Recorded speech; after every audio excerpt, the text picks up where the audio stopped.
नमस्कार, good morning, good evening दोस्तों। एक किताब से एक मोती चैनल पर आपका स्वागत है। आज मैं जिस किताब से एक अंश पढ़ने जा रहा हूँ उस किताब का शीर्षक या टाइटल है थिंक बिग, यानी बड़ा सोचिए। और इसके लेखक हैं बेन कार्सन एमडी और सह लेखक हैं Sejjil Murphy. Doctor Ben Carson बच्चों के न्यूरोसर्जन थे, मस्तिष्क के सर्जन, और ये विश्व प्रसिद्ध न्यूरोसर्जन थे, क्योंकि मेरे ख्याल से पहले डॉक्टर थे जिन्होंने सायमीज़ जुड़वे जो होते हैं, सायमीज़ ट्विन्स उन्हें बोलते हैं अंग्रेज़ी में, उनको अलग किया था। मेरे ख्याल से वो बच्चे सर से जुड़े हुए थे, तो कई घंटों के ऑपरेशन के दौरान उन्होंने उन दोनों बच्चों को अलग किया। तो उसके लिए बहुत प्रसिद्धि इन्होंने पाई थी, और इनकी कहानी बहुत ही प्रोत्साहित करने वाली कहानी है। तो इस पुस्तक के दो भाग हैं। पहले भाग में तो उनकी जीवनी है, उनके आत्मकथा है, और दूसरे भाग में ये जो थिंक बिग फार्मूला है उसको उन्होंने उस पर प्रकाश डाला है, और उसको काफ़ी अच्छे तरीके से इन्होंने समझाया है। तो मेरा ये वीडियो इसी फार्मूले थिंक बिग पर होगा। अंग्रेज़ी में इसको अक्रॉस्टिक कहते हैं, यानी थिंक बिग में हर एक अक्षर एक किसी न किसी एक अच्छे विचार को दर्शाता है, या उसके लिए उसका प्रयोग किया गया। जैसे टी का मतलब टैलेंट है, हेज का मतलब है ऑनेस्टी है, मतलब हेज ऑनेस्टी के लिए इस्तेमाल किया गया है। आई इस्तेमाल किया गया है इनसाइट के लिए, यानी अंतर्दृष्टि। एन इस्तेमाल किया गया नाइस, यानी अच्छा व्यवहार। के है नॉलेज के लिए, यानी ज्ञान या इल्म। बी है बुक्स के लिए, किताबें। आई है इन डेप्थ लर्निंग, यानी गहराई से किसी विषय को पढ़ना। और जी है गॉड, यानी ईश्वर। तो ये क्या है, बच्चों को ये फॉर्मूला बड़ी आसानी से याद होता है, बड़ों को भी। मैं तो जब एक तकनीकी लेखक के रूप में काम करता था चेन्नई में, तब मैंने मेरे ख्याल से 10-12 साल पहले इस किताब के बारे में मुझे खबर मिली, तो मैंने इसको बंगलोर से मंगाई थी। मैं चेन्नई में रहता था, और मैंने सुबह ऑर्डर किया, शाम तक पहुंच गई ये घर में। और इसको पढ़ के मेरा तो जीवन ही बदल गया, क्योंकि इसमें प्रोत्साहन की पूरी सामग्री भरी हुई है। और मैंने कोशिश की कि मैं इसका हिंदी अनुवाद खरीद सकूं या ऑनलाइन कहीं पढ़ सकूं, पर मिली नहीं। मेरे ख्याल से मराठी में इनकी जो एक दूसरी किताब है गिफ्टेड हैंड्स, वो मेरे ख्याल से मराठी में उसका अनुवाद हुआ है, पर थिंक बिग का भी हिंदी में अनुवाद नहीं हुआ है। तो मुझे लगता है जल्दी से जल्दी इसका अनुवाद होना चाहिए, क्योंकि बच्चों के लिए खासकर ये बहुत ही बहुमूल्य पुस्तक या किताब है। तो इनके जीवन की कुछ घटनाओं के बारे में मैं बात करता हूँ, और फिर मैं इस फॉर्मूले पे आऊँगा थिंक बिग, जो कि एक जीवन बदलने वाला फॉर्मूला है। डॉक्टर बेन कार्सन जब छोटे थे तो उनकी माँ का मेरे ख्याल से तलाक हो गया था, अपने पति से अलग हो गई थी। तो उन्होंने ही अपने दोनों बच्चों को पाला। बेन उनके बड़े लड़के थे, छोटा लड़का था कर्टिस, या मेरे ख्याल से कर्टिस बड़े थे या बेन छोटे। तो दो भाई थे, दोनों को उनकी माँ ने पाला। और उनकी माँ कम पढ़ी लिखी थी, तो उस वक्त वो घरों में साफ़ सफाई का काम करती थी और बच्चों की देखरेख भी करती थी। एक साथ 2-2, 3-3 नौकरियां करती थी वो, तो बहुत कम मिलता था सोने को, और बच्चों से भी बहुत मुश्किल से समय मिलता था मिलने का। तो अक्सर रात को देर से घर लौटती थी, तब तक बच्चे सो गए होते थे। तो ऐसी कठिन परिस्थितियों में उन्होंने बच्चों को इतनी बढ़िया शिक्षा दी, और वे न्यूरो सर्जन कैसे बने, ये पूरा इसकी कहानी तो है इस किताब में। पर जब बेन छोटे थे तो क्लास में इनको लोग चिढ़ाते भी थे, क्योंकि सबसे कमज़ोर लड़के माने जाते थे। तो एक दिन बेन अपना रिपोर्ट कार्ड लेकर घर पहुँचे। मेरे ख्याल से 5वीं या 6ठी कक्षा में पढ़ते थे। तो बेन जब घर पहुँचे तो रिपोर्ट उन्होंने माँ को दिखाई। तो माँ ने रिपोर्ट देखकर ये सोचा कि अब मुझे जितना ज्ञान चाहिए बच्चों को सही रास्ता दिखाने के लिए, उतना तो है नहीं। तो उन्होंने ईश्वर से प्रार्थना की। उन्होंने कहा कि उन्होंने बच्चों से कहा कि आज रात को मैं ईश्वर से प्रार्थना करूंगी, और आशा करती हूँ कि भगवान मुझे कोई रास्ता दिखाएंगे। तो उन्होंने उनकी बेन कार्सन की माँ सोनिया कार्सन, उन्होंने रात को प्रार्थना की और अगले दिन सुबह बच्चों को उन्होंने बुलाया और उन्होंने बच्चों से कहा कि ईश्वर ने मुझे ये योजना बताई कल, कि मतलब उन्हें सपना आया होगा या उन्हें ये एहसास हुआ कि ईश्वर मुझसे ये कह रहे हैं कि बच्चों को ये बताइए। तो उन्होंने बच्चों से कहा कि ईश्वर ने मुझे बताया कि अपने बच्चों से कहो कि हर हफ्ते वो 2 किताबें पढ़ेंगे और उन किताबों पर रिपोर्ट लिखकर अपनी माँ को दिखाएंगे। तो ये प्लान और यह योजना उन्होंने अपने बच्चों से बताई। शुरू में तो बच्चे थोड़ा इससे परेशान हो गए, क्योंकि उन्हें इस चीज़ में इंटरेस्ट नहीं था, रुचि नहीं थी।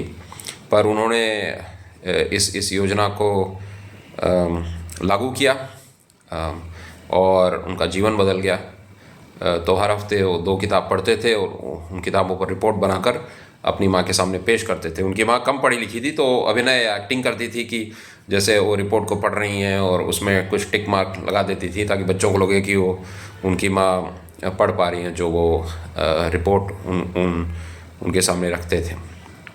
तो इस बात का जिक्र है इसमें, और भी कई बातों का है कि कैसे जब वो अमीरों के घर जाके काम करती थी तो किस तरह वो अध्ययन करती थी उनके जीवन का, कि अब अपने सवाल करती थी वो क्यों अमीर हैं, हम क्यों गरीब हैं। तो इसका जवाब इस फॉर्मूले में है। तो मैं अभी जब फार्मूला का चर्चा करूँगा, के बारे में चर्चा करूँगा, तब मैं एक जब इसका अक्षर के बारे में विस्तार से जिक्र करूँगा, तो मैं एक जो सोनिया कार्सन यानी बेन कार्सन की माँ जो अमीरों का अध्ययन करती थी, अमीरों के जीवन का, वो कैसे इस फॉर्मूले से जुड़ा हुआ है, मैं भी उसके बारे में चर्चा करता हूँ। तो आइए अब हम फॉर्मूले की ओर बढ़ते हैं, जो कि आखिरी पन्ने में दिया हुआ है। जैसे आप देख रहे हैं, इसको अक्रॉस्टिक कहा जाता है। तो टी है टैलेंट के लिए यानी प्रतिभा के लिए, H है ऑनेस्ट यानी ईमानदारी के लिए, I है इंसाइट के लिए, अंग्रेज़ी में अंतर्दृष्टि कह सकते हैं इसको, और N है नाइस यानी अच्छा बनिए, अच्छा व्यवहार कीजिए, K थिंक हो गया पहला शब्द, थिंक सोचो, तो K नॉलेज ज्ञान या इल्म। दूसरा अक्षर है दूसरा शब्द क्षमा कीजिए दूसरा शब्द है बिग, तो B से बुक यानी किताबें और पुस्तकें। दूसरा आई है, यहाँ एक और आई आया था इंसाइट के लिए, ए है इन डेप्थ लर्निंग या इन डेप्थ नॉलेज यानी गहराई से किसी विषय का ज्ञान पाना, और जी गॉड यानी ईश्वर। तो यही है फॉर्मूला, और मैं एक एक इसका जो अक्षर है और वो अक्षर जिस विचार या जिस कॉन्सेप्ट को बताता है उसके बारे में हम चर्चा करते हैं। तो टी यानी टैलेंट। तो जो बेन कार्सन इस किताब में कहते हैं, वो ये कहते हैं टैलेंट के बारे में कि हम पहले अपनी प्रतिभा को पहचानें और फिर उस प्रतिभा को सही तरीके से इस्तेमाल करें और एक ऐसा क्षेत्र चुन लें जहां उस प्रतिभा का उपयोग हो, तो हम अपने क्षेत्र में ऊंचे से ऊंचा स्थान पा लेंगे। तो प्रतिभा के बारे में हमें जानना चाहिए कि किसी भी व्यक्ति में शायद ही कोई ऐसा हो जिसमें केवल एक प्रतिभा होती है, कई प्रतिभाएं हमारे अंदर होती हैं। तो अपनी प्रतिभाओं को पहचानिए और जो आपकी सर्वश्रेष्ठ प्रतिभा है कोशिश कीजिए कि एक ऐसा क्षेत्र ढूंढिए जिसमें उस प्रतिभा का इस्तेमाल हो, यानी उस प्रतिभा को जब आप उस क्षेत्र में इस्तेमाल करेंगे तो लोग आपको उसके बदले कुछ रकम देंगे, यानी आपको तनख्वाह मिले या वेतन मिले, तो आपका घर भी चले और समाज का भी कल्याण हो। तो प्रतिभा के बारे में एक चीज़ जानना बहुत ज़रूरी है जिसको डबल एस्पेक्ट कहते हैं अंग्रेजी में, यानी प्रतिभा के 2 पक्ष होते हैं। एक तो जब प्रतिभा को हम लागू करते हैं, यानी जब हम किसी क्षेत्र में उस प्रतिभा का उपयोग करते हैं तो उससे समाज का कल्याण होता है, क्योंकि उस क्षेत्र, जैसे हम किसी कंपनी में काम कर रहे हैं तो वो कंपनी समाज का एक अंग है। तो अगर हम कंपनी में अपनी प्रतिभा को सही तरीके से इस्तेमाल करेंगे तो कंपनी आगे बढ़ेगी तो समाज आगे बढ़ेगा। तो इसलिए अपनी प्रतिभा का हम सही उपयोग करेंगे तो समाज का फ़ायदा होता है। कंपनी भी समाज का एक अंग है, तो इसलिए जब हम अपनी प्रतिभा का उपयोग करते हैं तो उससे समाज का फ़ायदा होता है। जैसे कोई बिजनेसमैन है तो अपने बिजनेस की प्रतिभा या व्यापार की जो प्रतिभा है वो इस्तेमाल करके वो एक बिजनेस खड़ा करता है, एक कंपनी बनाता है, तो उससे भी समाज का कल्याण होता है, लोगों को नौकरियां मिलती हैं, अच्छे अच्छे प्रोडक्ट हम इस्तेमाल करते हैं और अच्छी अच्छी सेवाएं भी बिजनेस प्रदान करते हैं अपने ग्राहकों को। तो ये तो हो गया किसी भी प्रतिभा का एक पक्ष। दूसरा पक्ष है उस प्रतिभा से ही, उस प्रतिभा के इस्तेमाल से ही हमें आमदनी आती है। तो जिस भी कोई भी एक्टिविटी ले लें या कोई भी कर्म जब आप लें जिससे समाज में असर हो रहा है, तो हमेशा ये बात ध्यान दीजिए कि उसका असर समाज पर अच्छा पड़े और उसके बदले हमें वेतन भी मिले। तो एक तो जैसे मान लीजिए आपके पास बिजनेस की प्रतिभा है, तो ऐसा प्रोडक्ट मत बनाइए जिससे किसी को नुकसान पहुंचे, और ऐसी सेवा मत दीजिए कि जो अच्छी क्वालिटी का ना हो, मतलब उसमें गुणवत्ता की कमी हो। तो उत्कृष्ट प्रोडक्ट बनाइए अगर बिजनेस कर रहे हैं, और उत्कृष्ट सेवा दीजिए अपने ग्राहकों को। और अगर आप एम्प्लॉई हैं, कर्मचारी हैं, तो उत्कृष्ट सेवा दीजिए अपनी कंपनी को, जिससे समाज का लाभ ही लाभ हो। और दूसरी ये चीज़ है कि कोई भी ऐसा कर्म या कार्य मत कीजिए जिसमें दो पक्ष नहीं हैं। जैसे कि जुआ, अब जुए में देखेंगे तो आप उसमें हम क्या करना चाहते हैं, लाभ बस हमारा हो, बाकी उससे किसी का कल्याण तो नहीं हो रहा है। हाँ, जो जुआ की कंपनी है जो चलाती है ये सब जो गेम्स होती हैं ऑनलाइन बेटिंग वाली, तो उस कंपनी के कुछ लोगों को तो लाभ होता होगा, पर उससे समाज का कल्याण तो नहीं हो रहा, क्योंकि इससे तो गलत मैसेज जाता है समाज में कि बिना मेहनत के ही पैसा कमा लो। इसलिए अपने प्रतिभा का उपयोग करना मेहनत है, क्योंकि कोई भी जब हम कर्म करते हैं तो उसमें मेहनत लगती है। अपनी प्रतिभा का उपयोग करेंगे जब समाज में, तो उसमें मेहनत होती है। इसलिए अगर वो बिना मेहनत के पैसा आ रहा है तो गलत है, और अगर मेहनत का पैसा नहीं आ रहा तो हो सकता है कम पैसा आ रहा हो, पर आप अगर मेहनत करते रहें तो ज़रूर एक न एक दिन आपको उचित तनख्वाह मिलेगी आपके अनुभव और आपकी प्रतिभा के अनुसार।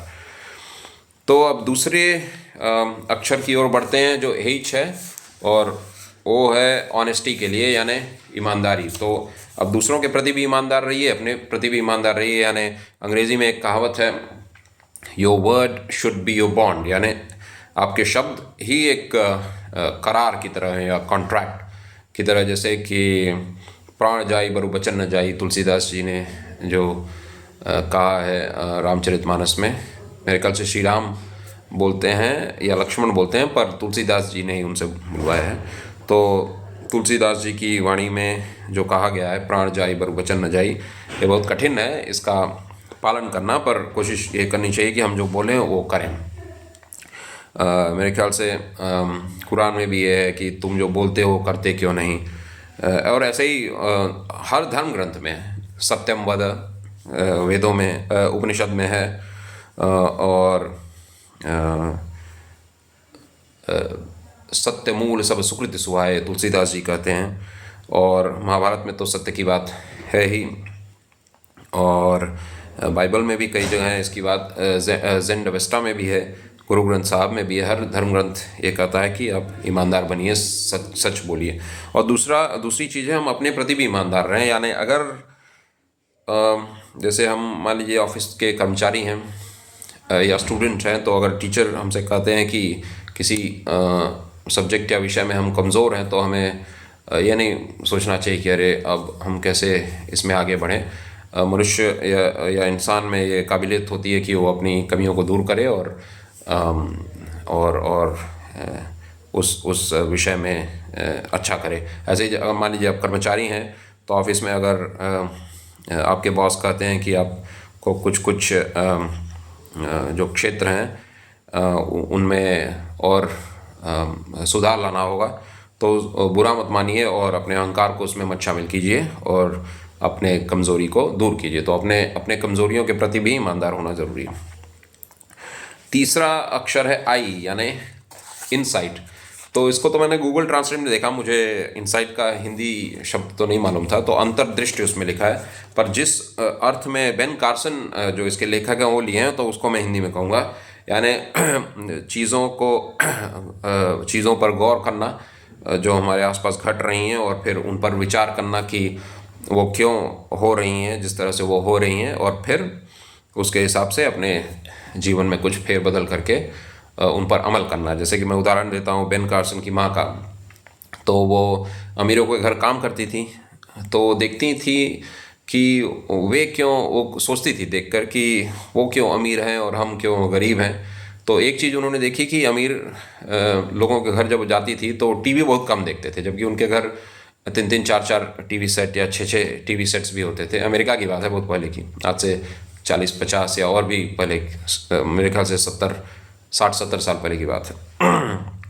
तो अमीरों के घर काफ़ी टीवी सेट्स होते थे, पर उनके घर के बच्चे टीवी बहुत कम देखते थे, और खुद उनके माता पिता भी टीवी पर बहुत कम समय बिताते थे। हफ्ते में 1 या 2 प्रोग्राम लेके बस उनको देखा करते थे। और दूसरी चीज़ उन्होंने देखा कि अमीरों के घर में किताबें रहती थी, और वे किताबें पढ़ते थे उनके घर के लोग, और वे कोशिश करते थे कि अपने क्षेत्र में आगे बढ़ें, अपने करियर में। तो ये सब चीज़ें जब उन्होंने देखा, तो फिर उन्हें लगा कि मुझे भी अपने घर में भी ये कुछ नियम कानून लागू करना चाहिए। तो उन्होंने अपने घर में एक नियम बनाया कि टीवी देखेंगे बच्चे, पर उन्हें 2 या 3 प्रोग्राम सेलेक्ट करना होगा कि बस यही 3 प्रोग्राम देखेंगे हफ्ते में, बस कुछ घंटे देखेंगे टीवी, और कुछ चुने हुए प्रोग्राम, उससे ज़्यादा नहीं। तो इस तरह अगर हम देखें कि कुछ आदमी सफल हो रहे हैं, तो हमें अपने आप से सवाल पूछना चाहिए कि क्यों वो सफल हो रहे हैं, क्यों। और हम अगर असफल हो रहे हैं तो हमें पूछना चाहिए क्यों हम असफल हो रहे हैं, ऐसा हम क्या कर रहे हैं जो नहीं करना चाहिए, और ऐसा क्या नहीं कर रहे हैं जो हमें करना चाहिए। तो इसको अंतर्दृष्टि भी कर सकते हैं। इनसाइट शब्द डॉक्टर बेन कार्सन ने इस्तेमाल किया है। अगला अक्षर है नाइस, यानी अच्छा व्यवहार। तो अगर आप दूसरों से अच्छा व्यवहार करेंगे तो दूसरे लोग आपसे भी अच्छा व्यवहार करेंगे। ये तो एक संसार का नियम है कि अगर बुरा करेंगे आप दूसरों के साथ तो बुराई लौट कर आएगी, अच्छा करेंगे तो अच्छा ही लौट कर आएगी। इस पर मैं ज़्यादा नहीं बोलूँगा, आप सबको पता है कि अच्छा व्यवहार कितना ज़रूरी है। अगला अक्षर है के, यानी ज्ञान या इल्म। तो अपने क्षेत्र में आप कोशिश कीजिए कि ज़्यादा से ज़्यादा आप ज्ञान प्राप्त करें, और भलाई के लिए उस ज्ञान का इस्तेमाल करें, तो ये संसार में अच्छा बदलाव लाएगा। और आपके करियर में भी ज्ञान का बहुत महत्व है। जैसे कि मैं एक तकनीकी लेखक हूँ, अंग्रेज़ी में इसे बोलते हैं टेक्निकल राइटर। तो मुझे अपने विषय के ज्ञान की बहुत ज़रूरत होती है। ये नहीं है कि बस स्कूल में ज्ञान पा लिए और कॉलेज में ज्ञान पा लिए तो बस ज्ञान पाने का सिलसिला बंद हो जाना चाहिए। ये प्रक्रिया तो जीवन भर चलती रहेगी। ज्ञान पाने की कोई उम्र नहीं होती है, यानी जब तक हम जिंदा हैं तब तक ज्ञान पाते चलें। और ज्ञान कैसे हम पा सकते हैं, उसके बहुत तरीके हैं। किताबों से ज्ञान पा सकते हैं, सेमिनार्स हम अटेंड कर सकते हैं, आजकल ऑनलाइन ट्रेनिंग प्रोग्राम्स हैं, कोर्सेस हैं बहुत सारे। MSME है एक चेन्नई में ऑर्गेनाइजेशन, मेरे ख्याल से भारत में कई शहरों में है, वो भी ऑनलाइन कोर्सेस प्रदान करती हैं। और आप लोगों का इंटरव्यू ले सकते हैं। इंटरव्यू यानी चर्चा कर सकते हैं जिन लोगों को आप जानते हैं कि वे अपने क्षेत्र में सफल हैं, तो आप उनसे चर्चा कर सकते हैं, उनसे पूछ सकते हैं कि ऐसा वे क्या करते हैं कि जिससे वे सफलता के शिखर तक पहुँचे, तो आप भी उनका अनुकरण कर सकते हैं, उनके नक्शे कदम पर चल सकते हैं। अगला अक्षर है बी, बुक्स। तो किताबें पढ़ें और अपने ज्ञान को बढ़ाएं। ऐसा करेंगे तो फिर कोई सीमा नहीं है आप कहाँ तक अपने जीवन में आगे बढ़ सकते हैं। किताबें पढ़ना बहुत ज़रूरी है। मैंने कई सफल लोगों की जीवनी पढ़ी है और कई सफल लोगों की किताबें मेरे पास हैं, और उनका इंटरव्यू भी मैंने देखा है। और एक चीज़ मैंने देखी है कि वे ज़्यादातर उनमें से किताबें पढ़ते हैं, क्योंकि केवल एक मस्तिष्क में किताबों से जो ज्ञान हमें मिल सकता है, एक मस्तिष्क से ये संभव नहीं है। यानी अगर हम कहें कि हम किताबें नहीं पढ़ेंगे, हम केवल अपने से ही विचार करेंगे, अपने से ही आसपास के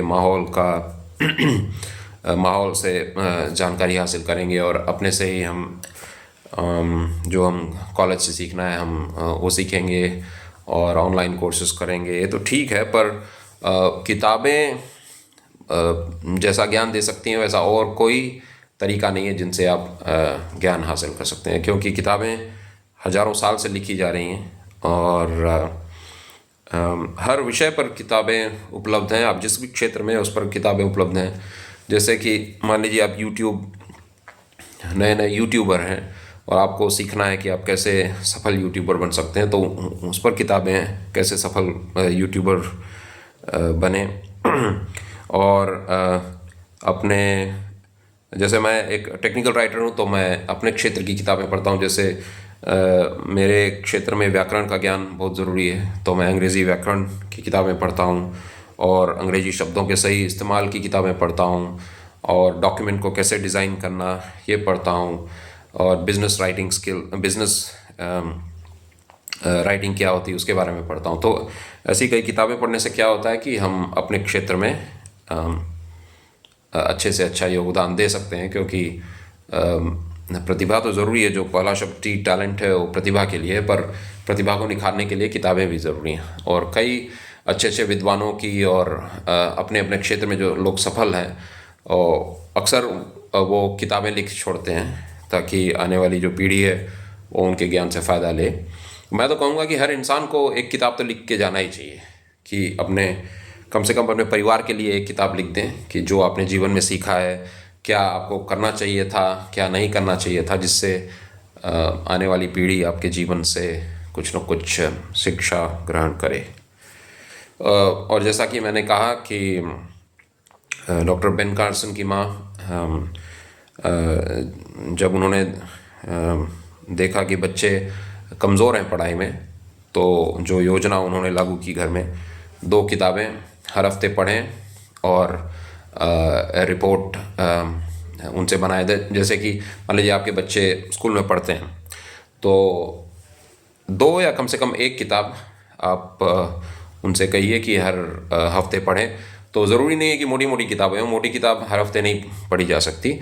छोटी छोटी किताबें, जैसे बच्चे हैं तो कुछ पशुओं के बारे में, जानवरों के बारे में, पक्षियों के बारे में, जंगलों के बारे में और दुनिया के जो अलग अलग देश हैं उनके बारे में, नदियों के बारे में, हमारा जो पूरा ब्रह्मांड है उसके बारे में, गैलेक्सी है उसके बारे में, कहकशां मेरे ख्याल से बोलते हैं, और सितारों के बारे में, चंद्रमा सूरज के बारे में, बहुत सारी किताबें हैं। तो किताबें पढ़ने से क्या होगा, उनकी भाषा भी सुधरेगी और अन्य विषयों में भी वे आगे बढ़ेंगे। गणित पर कई अच्छी अच्छी किताबें हैं बच्चों के लिए।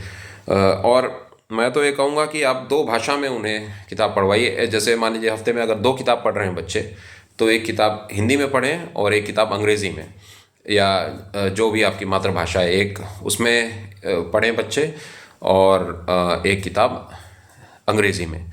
क्योंकि गांधी जी तो चाहते थे कि हमारे देश से अंग्रेजी का इस्तेमाल ख़त्म हो जाए, यानी वे चाहते थे कि देश का जो सारा कार्य है वो क्षमा कीजिए, हिंदुस्तानी में हो और अंग्रेज़ी केवल कुछ लोग जाने, ताकि हम दूसरे देशों से भी ये जो संपर्क है वो अपना बनाए रखें। पर ऐसा हुआ नहीं और आज अंग्रेज़ी तो हर जगह चलती है। अब जैसे मेरी ऑफिस है चेन्नई में, तो वहाँ अगर अंग्रेज़ी ना आए तो फिर बहुत मुश्किल हो जाए, क्योंकि वहाँ जो लिंक लैंग्वेज जिसे बोलते हैं, यानी एक राज्य से दूसरे राज्य के बीच जो भाषा चले, ऐसी भाषा जो दोनों राज्यों के लोग जाने, तो उसको लिंक लैंग्वेज कहते हैं। तो वो आज के ज़माने में तो अंग्रेज़ी ही है। तो अंग्रेज़ी का अच्छा ज्ञान प्राप्त कर सकते हैं बच्चे अगर हर हफ्ते छोटी छोटी अंग्रेज़ी की किताबें पढ़ें और अंग्रेज़ी शब्दकोश का भी इस्तेमाल करें, अंग्रेज़ी व्याकरण भी पढ़ें। तो आने वाले मैं कुछ वीडियोस बनाऊंगा जिसमें बच्चों के लिए अंग्रेज़ी शब्दकोश इस्तेमाल कैसे करें उसके तरीके के बारे में कुछ वीडियोस होंगे, और अंग्रेज़ी व्याकरण के बारे में कुछ वीडियोस होंगे, और शब्दों के उच्चारण के बारे में। और आगे बढ़ते हैं। तो ये तो मैं किताब के बारे में काफ़ी समय ले लिया। अगला अक्षर है आई, इन डेप्थ नॉलेज या इन डेप्थ लर्निंग, यानी जब किसी विषय को समझने की कोशिश करें तो उस पर काफ़ी गहराई से विचार करें और काफ़ी गहराई से उस विषय को समझने की कोशिश करें। तो बेन कार्सन अपना उदाहरण देते हैं, क्योंकि जब वे मेडिकल की पढ़ाई पढ़ रहे थे तो उन्हें मेडिकल की कई किताबें पढ़ने की ज़रूरत होती थी।